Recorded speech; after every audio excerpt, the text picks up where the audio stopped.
नमस्कार, मैं हरिश्चंद्र यादव। आप देख रहे हैं रसायन गंगा का यूट्यूब चैनल। स्वागत करता हूं आपको अपने इस चैनल पर। जैसा कि आप जानते हैं, ये क्लास जनरल ऑर्गेनिक केमिस्ट्री का चल रहा है, जिसमें आज हम पढ़ने वाले हैं एक नई टॉपिक, जिसे कहते हैं कि कार्बनिक अपक्रियाओं के प्रकार। उसमें से आज पहली कार्बनिक अपक्रिया की हम बात करेंगे, जिसका नाम है प्रतिस्थापन अपक्रिया। उसको कहते हैं सब्स्टिट्यूशन रिएक्शन। सब्स्टिट्यूशन रिएक्शन आज इसी पर हम लोग चर्चा करेंगे। वैसे रिएक्शन तो कई प्रकार के होते हैं। सब्स्टिट्यूशन रिएक्शन हो गया, एडिशन रिएक्शन हो गया, एलिमिनेशन रिएक्शन हो गया। मतलब रिएक्शन कई प्रकार के होते हैं। शुरुआत यहीं से होगी, सब्स्टिट्यूशन रिएक्शन से। और ये भी जानिए कि सब्स्टिट्यूशन रिएक्शन होता क्या है, किस प्रकार से ये रिएक्शन कंप्लीट होता है। सारी जानकारी आपको आज इसी वीडियो में मिलेगी, बहुत ही इजी वे में। तो आप लगातार चैनल पर बने रहिए, लाइक करिए और शेयर भी करिए। साथ साथ अगर मेरे चैनल पर आप नए हैं तो सब्सक्राइब जरूर करिएगा, ताकि आपको सूचनाएं पहले मिलती रहें। तो चलिए शुरू करते हैं। क्या होता है सब्स्टिट्यूशन रिएक्शन? देखिए, सब्स्टिट्यूशन रिएक्शन का मतलब होता है सब्स्टिट्यूट कर देना, प्रतिस्थापित कर देना। जैसे कोई अपक्रिया लिखी गई है A+B और यहाँ पर दिया जाए कोई नया मॉलिक्यूल जुड़ा हो C, तो ये B वाला जो इसका भाग देख रहे हैं, ये B हो या ये है, उसमें से कोई भाग इस C के द्वारा हटा दिया जाए। अगर C के द्वारा B को हटाया जाता है तो निश्चित है AC+B प्राप्त होगा, और यदि A हट जाता है तो BC+A प्राप्त होगा। मतलब यहाँ का किसी यौगिक का कोई भाग, चाहे A हो चाहे B हो, किसी आक्रमणकारी अभिकर्मक के द्वारा हटा दिया जाता है, प्रतिस्थापित कर दिया जाता है, तो ऐसे अपक्रिया को प्रतिस्थापन अपक्रिया कहते हैं। बहुत सारे अपक्रियाओं में ये जरूर आपको देखने को मिलेंगे कि जो अणु, जो समूह, जो आयन प्रबल होता है, यानी कि ऐसा अटैकिंग एजेंट जो रिएक्टिव होता है, वो किसी कार्बनिक यौगिक के किसी समूह को विस्थापित करके उसका स्वयं स्थान ले लेता है। एग्जाम्पल के तौर पे कहें तो ये मुक्त मूलक हो सकता है, ये नाभिक स्नेही हो सकता है, ये इलेक्ट्रॉन स्नेही हो सकता है। ये जो रेजेंट आप अटैकिंग रेजेंट देख रहे हैं, ये नाभिक स्नेही हो सकता है। लिख देते हैं हम, यह नाभिक स्नेही हो सकता है, यह इलेक्ट्रॉन स्नेही हो सकता है, इलेक्ट्रॉन स्नेही, और साथ साथ यह मुक्त मूलक, जिसको फ्री रेडिकल कहते हैं। और ये सारी बातें आपको पहले ही हमने बता दी हैं कि नाभिक स्नेही अपकर्मक किसे कहते हैं, इलेक्ट्रॉन स्नेही अपकर्मक किसे कहते हैं, और मुक्त मूलक। नाभिक स्नेही को हम NU से दिखा सकते हैं। NU यहाँ पर नेगेटिव चार्ज लगा देंगे, क्योंकि नाभिक स्नेही का मतलब ये है कि जो अटैकिंग रिएजेंट होगा, वो जैसे सपोज करिए यहाँ पर OH दे दिया गया हो, OH नेगेटिव। देखिए, नेगेटिव आ जाने से या इलेक्ट्रॉनों की संख्या अधिक आ जाने से उसको प्रोटॉनों की ज़रूरत होती है, और प्रोटॉन किसी भी परमाणु के नाभिक में मिलते हैं तो जा करके ऐसे जगहों पर अटैक करेगा जहाँ पर उसे इलेक्ट्रॉनों की ज़रूरत होती है। देखिए, है तो ये नाभिक स्नेही। नाभिक स्नेही का मतलब ये हो गया कि वहाँ पर अटैक करेगा जहाँ पर इलेक्ट्रॉनों का घनत्व कम हो। हमने दो तरीके से इसको बताने का प्रयास किया। जैसे मान लीजिए इस B के पास इलेक्ट्रॉनों की संख्या कम है, तो वैसे तो कहेंगे हमको B को इलेक्ट्रॉनों की ज़रूरत है, और B को इलेक्ट्रॉनों की ज़रूरत है, और C के पास इलेक्ट्रॉनों की संख्या अधिक है, तो यह अधिक है तो वहाँ पर अटैक करेगा जहाँ पर इलेक्ट्रॉनों की संख्या कम हो। तो B पर इलेक्ट्रॉनों की संख्या चूँकि कम है, इसलिए यहाँ पर अटैक करेगा और जाकर के यहीं जुड़ जाएगा और B को विस्थापित कर देता है। तो ऐसे अभिक्रियाओं को नाभिक स्नेही प्रतिस्थापन अपक्रिया कहेंगे। बस उसी प्रकार से इलेक्ट्रॉन स्नेही भी हो सकता है। इलेक्ट्रॉन स्नेही का मतलब हो गया कि ऐसे आक्रमणकारी अभिकर्मक जिनके पास इलेक्ट्रॉनों की संख्या कम हो, तभी तो उनको इलेक्ट्रॉनों की ज़रूरत है, तो ऐसे भाग पर अटैक करेंगे, ऐसे भाग को यहाँ से हटाएंगे जहाँ पर इलेक्ट्रॉनों की संख्या अधिक होती है, उसी की पूर्ति करने के लिए ये पहुँचते हैं और दूसरे वाले समूह को बाहर कर देते हैं। तो ये क्रिया जो है इलेक्ट्रॉन स्नेही प्रतिस्थापन क्रिया है ये। अच्छा, रही बात मुक्त मूलक की। मुक्त मूलक तो आपको पता है, हमने बताया है इसको। मुक्त मूलक का मतलब हो गया जिसके पास अनपेयर्ड ऑफ इलेक्ट्रॉन पाए जाते हों, अयुग्मित इलेक्ट्रॉन जिसको कहते हैं। ये भी एक अटैकिंग रेजेंट की भांति बिहेव करते हैं। अटैकिंग रेजेंट न्यूक्लियोफाइल जैसे होता है वैसे ये फ्री रेडिकल भी होता है। आपको पता है फ्री रेडिकल का फॉर्मेशन कैसे होता है। जैसे मान लीजिए ए और बी किसी इलेक्ट्रॉन द्वारा ये संयुक्त रूप से बंधे हुए हैं, आवश्यकता पड़ने पर यानी किसी से अटैक करने की ज़रूरत समझते हैं जब, तो अपने इलेक्ट्रॉन को ये अपने इलेक्ट्रॉन को लेकर के अलग हो जाते हैं। तो हम कहते हैं ए के पास एक इलेक्ट्रॉन और बी के पास वो इलेक्ट्रॉन जो साझेदारी में प्रयुक्त हुआ था, ये दोनों लेकर के अलग होते हैं। ये काफ़ी रिएक्टिव होते हैं। उससे ये देखा जाता है कि सूर्य के प्रकाश की उपस्थिति में ऐसे रेडिकल्स का फॉर्मेशन जल्दी होता है, यानी कि इस प्रकार के फिशन बहुत आसानी से हो जाते हैं। तो फ्री रेडिकल की उपस्थिति में भी, फ्री रेडिकल के द्वारा भी प्रतिस्थापन क्रिया संपन्न होता है।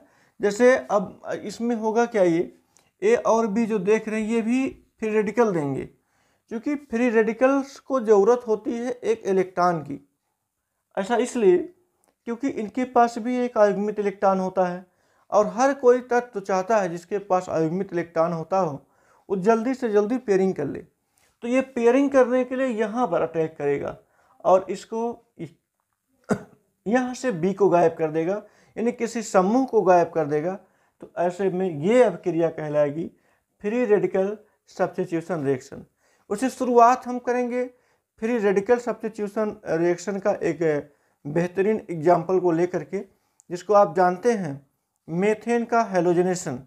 ये एक अच्छी क्रिया है, चाहे आप मतलब एल्केन के चैप्टर में देख लीजिए या इसको हेलो एल्केन के चैप्टर में देखेंगे तो दोनों जगह पर ये कॉमन मिलेगा।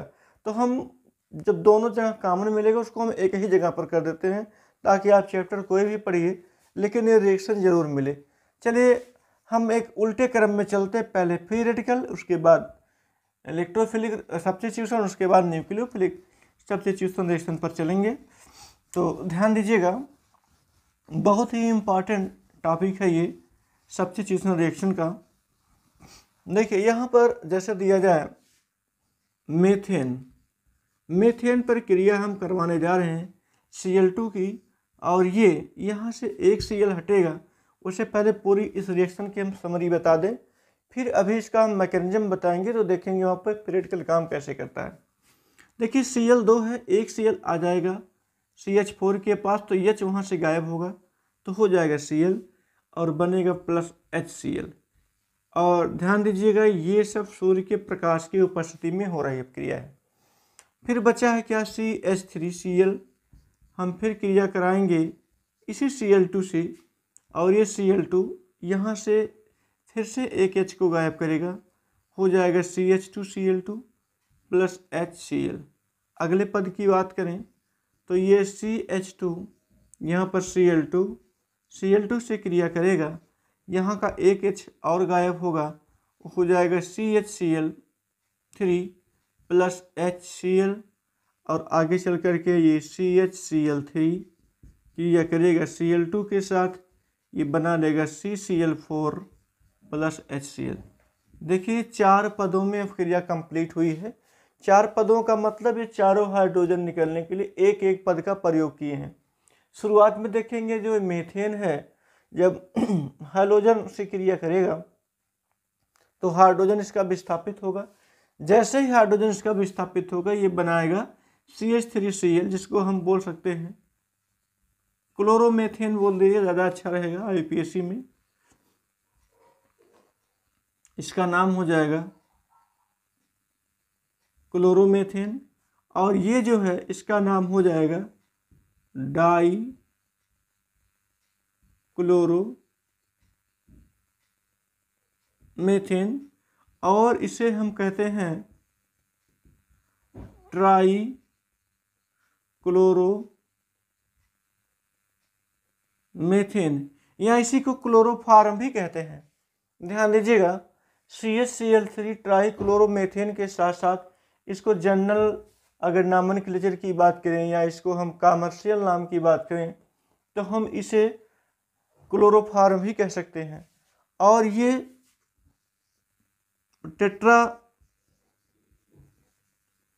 टेट्राक्लोरो, इसको भी मेथेन ही कहेंगे क्योंकि कार्बन की संख्या 1 है। और इसे अगर हम कमर्शियल वे की बात करें, इसको कार्बन टेट्राक्लोराइड कहते हैं। ये एक अध्रुवी विलायक का भी काम करता है। इसमें वैसे जितने आप देख रहे हैं ये सब एक सॉल्वेंट है, चाहे क्लोरोमेथेन की बात कर लें, चाहे डाईक्लोरोमेथेन, हाँ ये गैसीय फॉर्म में हो सकता है, ये ऊपर वाला डाईक्लोरोमेथेन हो गया, ट्राईक्लोरोमेथेन जिसको आपने क्लोरोफॉर्म नाम दिया, और ये टेट्राक्लोरोमेथेन जिसको हम कार्बन टेट्राक्लोराइड कहते हैं। फिलहाल आगे देखेंगे कि ये जो 4 पदों में रिएक्शन कंप्लीट हो रहा है, वास्तव में जब हम इसके मैकेनिज्म की बात करें तब हमें समझ में आता है कि यहाँ पर फ्री रेडिकल रिएक्शन कंप्लीट हो रहा है। तो चलिए देखते हैं, शुरुआत करें फ्री रेडिकल रिएक्शन की। उसके पहले इसी रिएक्शन को हम यहाँ पर छोड़ देते हैं, और आप इस बात को ज़रूर ध्यान में रखेंगे कि ये पहला है, दूसरा है, तीसरा है, चौथा है, लेकिन जब हम फ्री रेडिकल की मैकेनिज्म पढ़ते हैं तो इसके स्टेप बढ़ जाते हैं। उसे शुरुआत करें तो ये कुल मिलाकर के केवल इसके मुख्य रूप से 3 स्टेप होते हैं। शुरुआत के स्टेप, मध्य के स्टेप और लास्ट के यानी कि अंत करने वाले पद होते हैं। वो 3 पद होते हैं कुल मुख्य रूप से, लेकिन यही 3 पद कई सब पदों में बढ़ते जाते हैं, क्योंकि एक एक मुक्त मूलक क्रिया करता है मीथेन के अणुओं से और सभी हाइड्रोजन को विस्थापित करने का कार्य करता है। देखिए वो 3 पद कौन कौन से हैं, 3 मुख्य पद। एक है शुरुआती पद जिसको हम बोलते हैं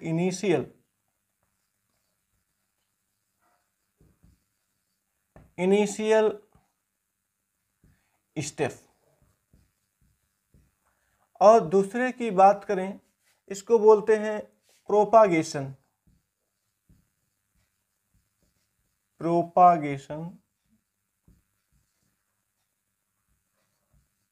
स्टेप, और तीसरा होता है टर्मिनेशन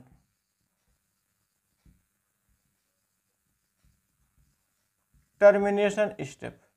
देखिए कुल मिलाकर के इसके 3 ही स्टेप हैं, लेकिन सबसे बड़े स्टेप की बात करें तो ये होता है प्रोपागेशन स्टेप, संचालन पद जिसको कहते हैं।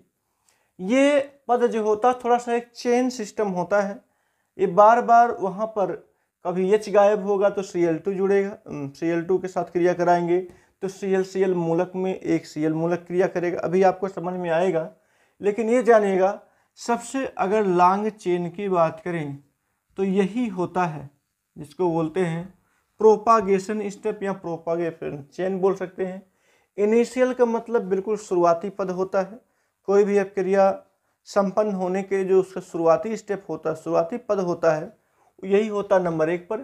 टर्मिनेशन का मतलब होता है अब क्रिया का जब ग्राफ गिरने लगे, अब क्रिया समापन की तरफ होती है, तब हम उसे कहते हैं टर्मिनेशन स्टेप। अभी हम आपको एक ग्राफ के जरिए से बताएंगे, ग्राफ भी इसमें शामिल करेंगे, लेकिन शुरू करते हैं पहले इसके मैकेनिज्म की लेकर के। तो यहाँ पर मैकेनिज्म में इनिशियल स्टेप की बात करें, देखिए हर स्टेप हमने लिख दिया तीनों। अब हम पहले स्टेप की ये बात करेंगे कि जो यहाँ पर क्लोरीन दिखाया गया था, हाइड्रोजन दिखाया गया था, तो ये स्टार्टिंग में हमें इस प्रकार से कुछ समझना होगा। ये दोनों Cl के बीच में कोवैलेंट बॉन्ड पाया जाता है। जब सूर्य का प्रकाश पाते हैं, सनलाइट इनको मिलता, तो सबसे पहले यही होता है, इसीलिए इसको हम इनिशियल स्टेप कहते हैं। Cl और Cl दोनों Cl अपने अपने इलेक्ट्रॉनों को लेकर के अलग हो जाते हैं। देखिए जब ये अपने अपने इलेक्ट्रॉन को लेकर के अलग हो जाता है तभी जाकर के फ्री रेडिकल का फॉर्मेशन होता है। जैसे ही फ्री रेडिकल का फॉर्मेशन होता है, अब जानिए कि केमिकल रिएक्शन में जो रेजेंट पार्ट था, अटैकिंग रेजेंट पार्ट था, अब अपने अटैकिंग नेचर में आ गया। जैसे ये अटैकिंग नेचर में आता है, अब हम दूसरा स्टेप शुरू करते हैं। हमने कहा है कि यही जो दूसरा स्टेप होता है, जिसको प्रोपागेशन स्टेप कहते हैं, यही लॉन्ग स्टेप होता है। अब यहाँ पर हम रखेंगे CH4, मीथेन रखेंगे।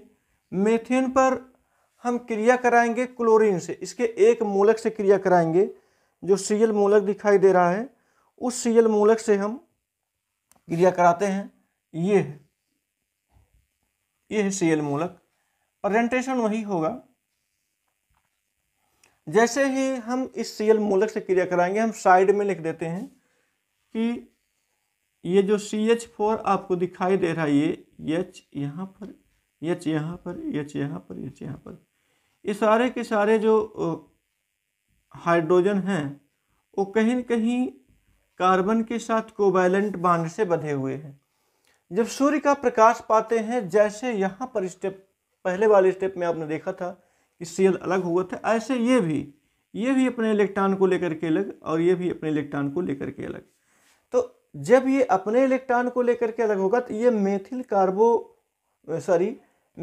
फ्री रेडिकल का फॉर्मेशन करेगा। यहाँ पर फ्री रेडिकल और हाइड्रोजन फ्री रेडिकल। और ध्यान दीजिएगा, जैसे हाइड्रोजन फ्री रेडिकल का फॉर्मेशन होता है, तुरंत ये जो Cl फ्री रेडिकल दिखाई दे रहा है, H से क्रिया करके HCl बनाता है। यानी कि यहाँ पर ध्यान देंगे, ये बनाएगा CH3 फ्री रेडिकल और ये बन जाएगा HCl। सेकेंड स्टेप में अब शुरुआत हो गई है प्रोपागेशन स्टेप की। CH4 Cl मूलक, यहाँ से एक जो Cl मूलक है ये आएगा, इसके साथ अटैक करेगा। क्योंकि जब तक अटैकिंग नेचर में आएगा नहीं, तब तक कोई अपक्रिया संपन्न नहीं होती है। तो अटैकिंग नेचर में Cl फ्री रेडिकल आया और CH4 से क्रिया किया। क्रिया करने पर इसका हाइड्रोजन हटेगा। हाइड्रोजन जैसे हटेगा, तुरंत CH3 मूलक तैयार होगा और HCl। हाँ, एक छोटा सा प्रश्न यहाँ बनता है जो कि समापन स्टेप में ले जाकर खत्म करता है, वो ये कि जब CH3 फ्री रेडिकल और प्लस H फ्री रेडिकल दोनों बना है, तो Cl मूलक ने इसी को ही क्यों पसंद किया? प्रश्न बनता है, आप पूछ सकते हैं, समझ सकते हैं। क्योंकि Cl मूलक इसके साथ ही क्यों क्रिया किया, इसके साथ क्रिया करने से क्यों घबराता है? देखिए, इसके लिए हम ये बताएंगे कि हाइड्रोजन इसके लिए ज़्यादा सुग्राही है। यहाँ पर कार्बन भी नेगेटिव है। अगर हम नेगेटिव पार्टिव की बात करें, तो कार्बन यहाँ पर नेगेटिव चार्ज रखता है हाइड्रोजन की अपेक्षा ज़्यादा, हाइड्रोजन थोड़ा सा कम रखता है। और Cl जो इलेक्ट्रोनेगेटिविटी की बात करें, Cl की नेगेटिविटी हाई होती है, तो कभी भी कोई नेगेटिव के साथ क्रिया नहीं करता है। हाइड्रोजन, हम मतलब ये बता रहे हैं अपने तरीके से कि हाइड्रोजन इसके लिए ज़्यादा सुग्राही होता है और हाइड्रोजन के साथ क्रिया करके ये HCl बना लेता है। अब गाइस ध्यान दीजिए, ये एक प्रकार का फिर से फ्री रेडिकल का फॉर्मेशन हो गया। मतलब पहले तो ये रिएक्टिव था, लेकिन अब ये रिएक्टिव हो गया। तो हम अब इसी का हम इसको A कर देते हैं। अब चलिए B वाले स्टेप में, इस स्टेप का सब स्टेप मान सकते हैं। CH3 फ्री रेडिकल ये हो गया। अब फिर से, अब ऐसा नहीं कि यही वाला मूलक फिर से आकर क्रिया करेगा। यहाँ पर आप Cl2 से क्रिया कराइए, इसे हम हटा दें।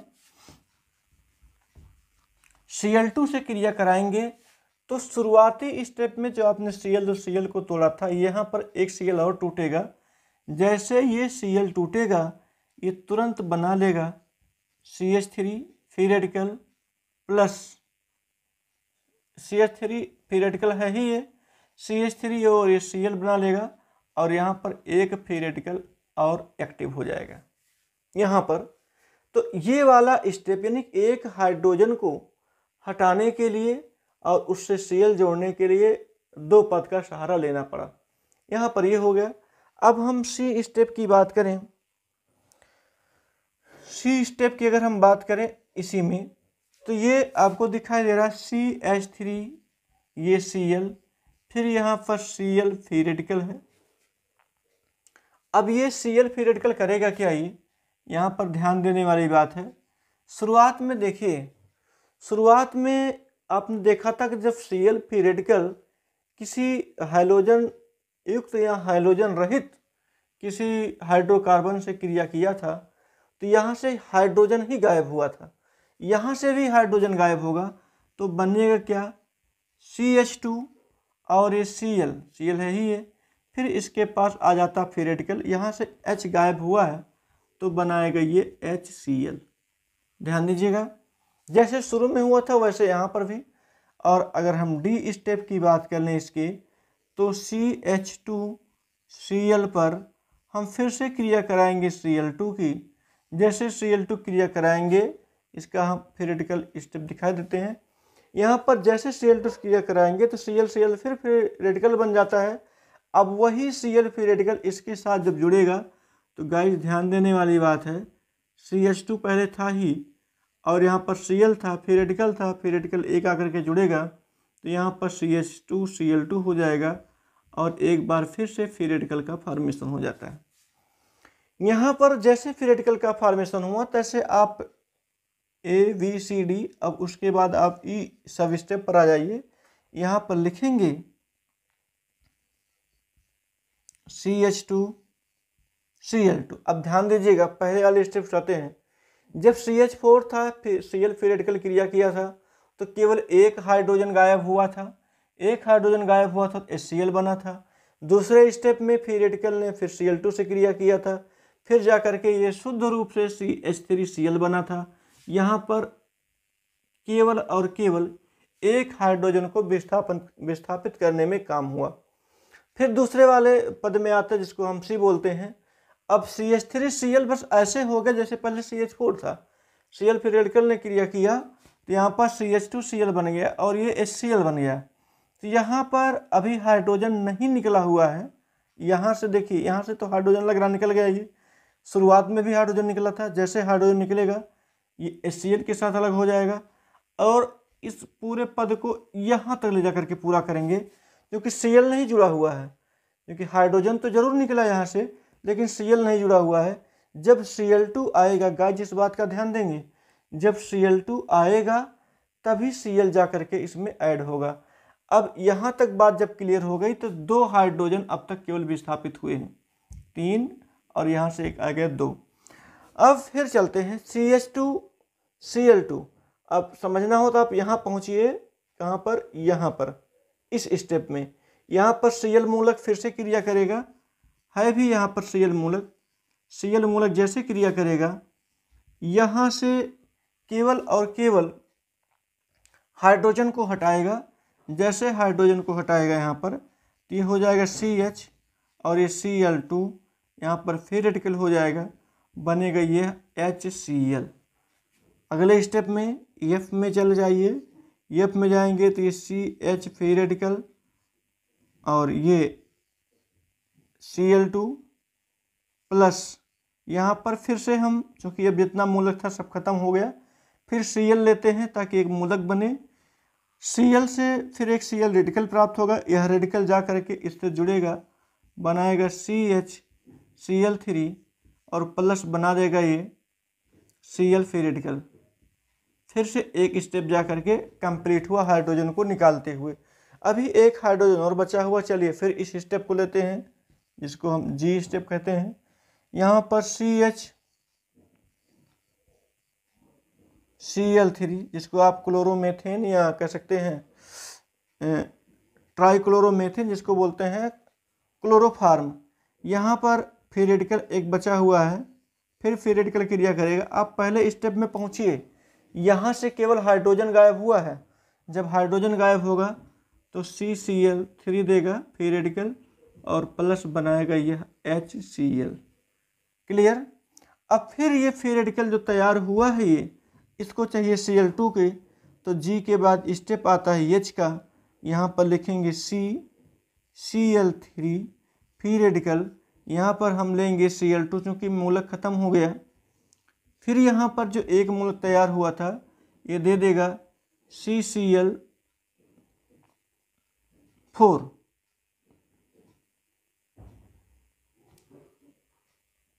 यहाँ पर CCl4 तैयार हो जाएगा और CCl4 जैसे तैयार होगा ये CCl4, यहाँ पर एक रेडिकल पुनः फ्री हो जाता है ये, और ये जा करके एकदम अंतिम रूप में सारे के सारे जितने हाइड्रोजन थे सब विस्थापित हो जाते हैं।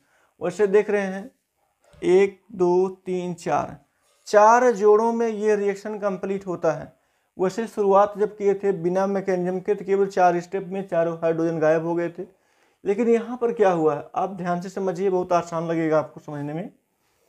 पहले ये बिना मूलक के था तो मूलक क्रिया किया तो इसको मूलक युक्त कर दिया, जहाँ जहाँ पर इसको आप टिक करिए, इसको मुक्त मूलक किया, यहाँ पर कुछ नहीं था, यहाँ पर कुछ नहीं था।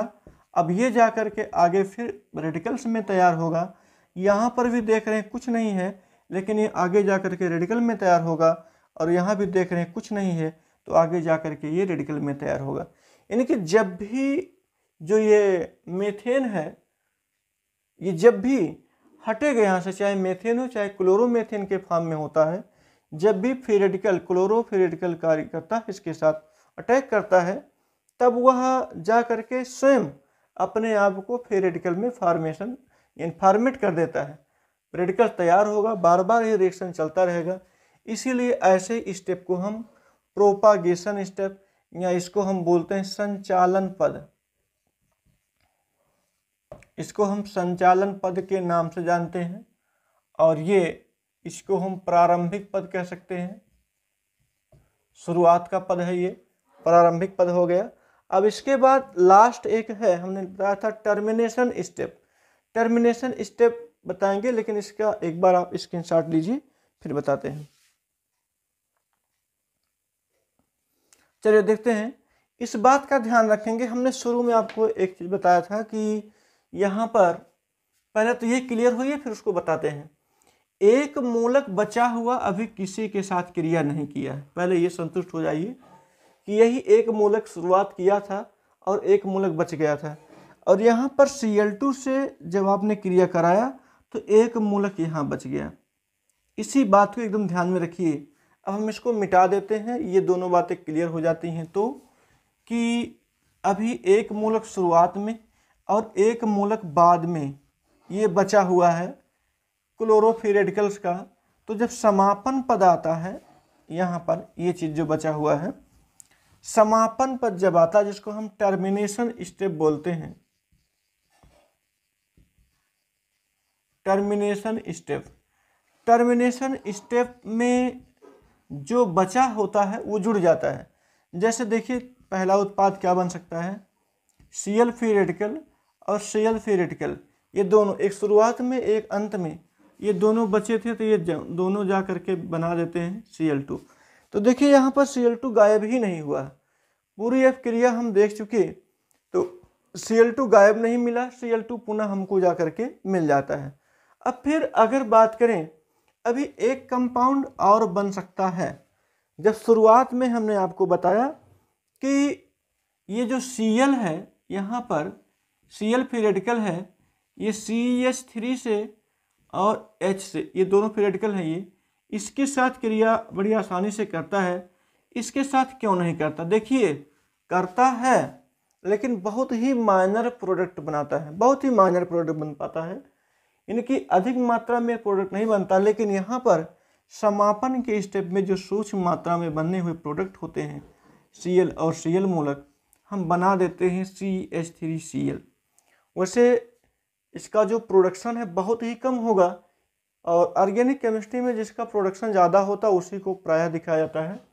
इसका प्रोडक्शन बहुत कम होता है, लेकिन समापन स्टेप में, टर्मिनेशन स्टेप में भी इसको दिखा देते हैं कि CH3 मूलक और Cl मूलक ये अगर क्रिया किए होंगे तो बना होगा CH3Cl। एक बहुत सूक्ष्म पदार्थ बनता है जिसकी कोई गिनती ही नहीं है, कोई मेजरमेंट भी नहीं है, लेकिन ये माना जाता है कि ये भी बनता है।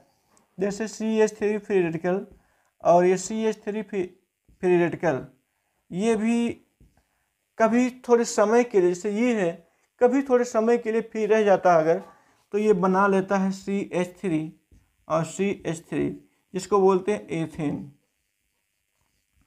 वैसे बनता तो दिखाई नहीं दिया कभी, ये तीनों नहीं, तीनों क्यों कहें, ये दोनों नहीं दिखाई दे, ये तो दिखाई दे सकता है क्योंकि दोनों फ्री रेडिकल बिल्कुल साफ साफ बचे, एक यहाँ और एक लास्ट में बचा था, दोनों को हम जोड़ करके Cl2 बना सकते हैं। लेकिन ये स्टेप नहीं दिखाई दिया, जिसमें ये थोड़ा सा दिखाई भी दिया था कि यहाँ पर H से क्यों क्रिया किया Cl, इसके साथ भी क्रिया करना चाहिए था, नहीं किया। लेकिन ये है किया होगा तो बहुत सोच मात्रा में पदार्थ बना होगा। लेकिन ये वाला जो देख रहे हैं CH3 मूलक, CH3 मूलक, ये कभी भी नहीं दिखाई दिया फ्री रूप में, लेकिन ये माना जा सकता है जैसे CH3 यहाँ पर है, CH3 कहीं था बीच में जो बहुत सूक्ष्म मात्रा में था, ये दोनों मिल करके एथेन का भी निर्माण कर सकते हैं।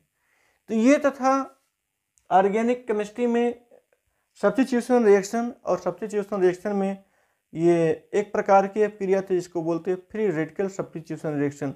अभी 2 भाग और इसके बचे हुए हैं, जिसमें एक है न्यूक्लियोफिलिक सब्स्टिट्यूशन रिएक्शन और एक है इलेक्ट्रोफिलिक सब्स्टिट्यूशन रिएक्शन। इसको भी लेकर के हम जरूर उपस्थित होंगे, लेकिन ये अगले क्लास में आपको मिलेगा। बस एक एक क्लास में एक एक रिएक्शंस के पार्ट को हम समझाएंगे। अभी दोनों को दे देंगे तो हमें लगता है वो बहुत अधिक हो जाएगा, तो इसलिए प्रयासता ये रहे कि थोड़ा ही रहे लेकिन अच्छे से आपको समझ में आ जाए। तो आज की क्लास में बस यहीं पर हम इसे क्लोज करेंगे, लेकिन ध्यान देंगे एक छोटी सी बात कि इस प्रकार के जो रिएक्शन होते हैं ये प्रायः तभी हो पाते हैं जब प्रकाश की उपस्थिति हो।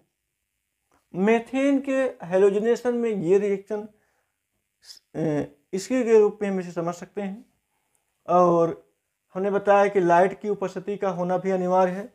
एक पदार्थ है टेट्रा एथिल लेड, जिसको बोलते हैं TEL, टेट्रा एथिल लेड कहते हैं।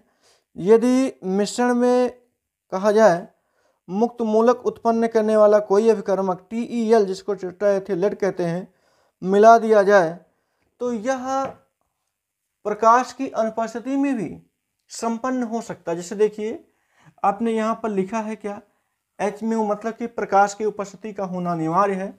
हमने कहा कि ये अभिक्रिया संपन्न हो सकती है कब, जब आप इसमें TEL मिला दीजिए। TEL जिसको बोलते हैं tetra ethyl lead. Tetra ethyl lead का फार्मूला होगा C2H5Cl, और ये Cl कह रहे हैं 4, और ये Pb, इसी को बोलते हैं टेट्रा एथिल लेड। यदि इसकी उपस्थिति दे दी जाए मेथेन के हेलोजनेशन में तो जरूरत ही नहीं पड़ेगी लाइट की, इसकी उपस्थिति में यह क्रिया आसानी से संपन्न हो जाती है। फिलहाल बहुत ज़्यादा केसों में केवल यही देखा जाता है प्रकाश की उपस्थिति, ये बहुत ही कम देखा गया। लेकिन जाने रहिए कि टेट्रा एथिल लेड की उपस्थिति में प्रकाश की कोई ज़रूरत नहीं होती है, फिर भी सब्स्टिट्यूशन रिएक्शन, जिसको हम कहते हैं ये free radical substitution reaction, complete हो सकता है। तो चलिए आज की क्लास में बस इतना ही, आपको मिलेंगे नेक्स्ट वीडियो में। नेक्स्ट टॉपिक रहेगी या तो इलेक्ट्रोफिलिक सब्स्टिट्यूशन रिएक्शन या तो न्यूक्लियोफिलिक। उससे शुरुआत करेंगे हम न्यूक्लियोफिलिक सब्स्टिट्यूशन रिएक्शन की, उसका भी मैकेनिज्म लेकर के अगले वीडियो मिलेंगे। तब तक के लिए थैंक यू सो मच। जय हिंद, जय भारत।